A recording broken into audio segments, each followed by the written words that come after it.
Welcome to Now. I'm your host, Curtis Parody, and it's that time once again. It's weekend time.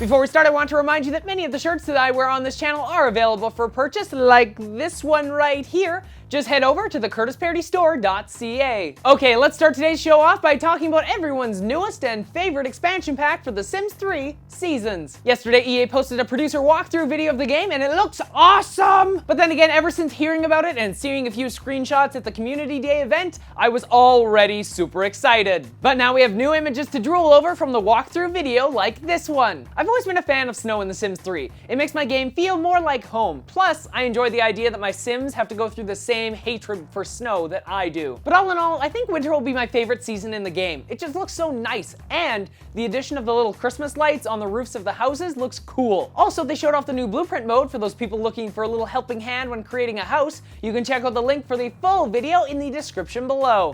And talking a little bit about house design, check out this next house. This is possibly the world's skinniest house, measuring at just 5 feet across and barely enough room for a kitchen. This is the brainchild of Polish architect Jacob Szkency. The house is built in an alley between two other buildings in Warsaw, and it's so skinny that there are only room for 2 windows, and no staircase. You need to use a ladder to move between floors in this house. The house is pretty simple when it comes down to it. The bathroom is basically just a toilet with like a shower head above it, that's it, and the kitchen fridge only has enough space for a few drinks. Currently, the only occupant of the house is film director Edgar Kurt from Israel. He will live in the house off and on in the next couple of months. It's crazy to think of how small this house really is, but it does prove a point that when you get right down to it, we don't need that much space to live in, but we do need space to feel comfortable. Continuing to talk about small living quarters, if we all lived up in space, we probably wouldn't have a lot of room to live in, nothing like our homes here on Earth. But we may have one other problem that we might have to worry about. Researchers have identified the biggest risk to long-distance spaceflight.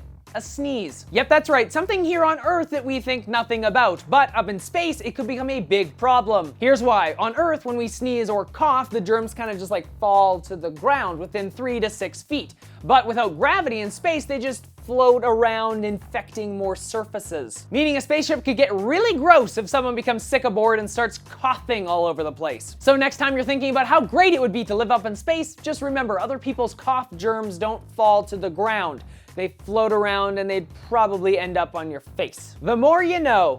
Well, we started the show off talking about video games, and I think it's only right that we end it off in the same way. Also, the next story kind of ties together with the space theme of the last story as well. If you haven't already heard, Halo 4 will be released this upcoming November 6th. This highly anticipated next chapter in the Master Chief saga looks like it's gonna be great, but it also looks like some fans just couldn't wait to get their hands on the game. Copies of Halo 4 have already begun popping up online for sale, and if you check out Craigslist, you can find people selling Xbox 360s with Halo 4 already pre-installed. Now, this isn't a new thing. Games have been leaking out for a long time like this. Heck, the last few Halo games were all the same. Leaked online, and a few people were selling consoles with it pre-installed. But for good-hearted people like yourself, probably, you can head over to your local game store or check it out online and purchase a pre-order before the game launches. They may even have a special edition, so you can purchase that and get some cool limited edition stuff all at the same time. So with all that being said, let's head back to the space story here. I want to know, if you could ever travel up into space for like a vacation, taking into consideration it would cost around, let's say, $2,000 a person for a week up in space, would you actually go up there? Yes, no, and why? Tell me in the comment section below, or you can let me know on Facebook, Twitter, or Google+.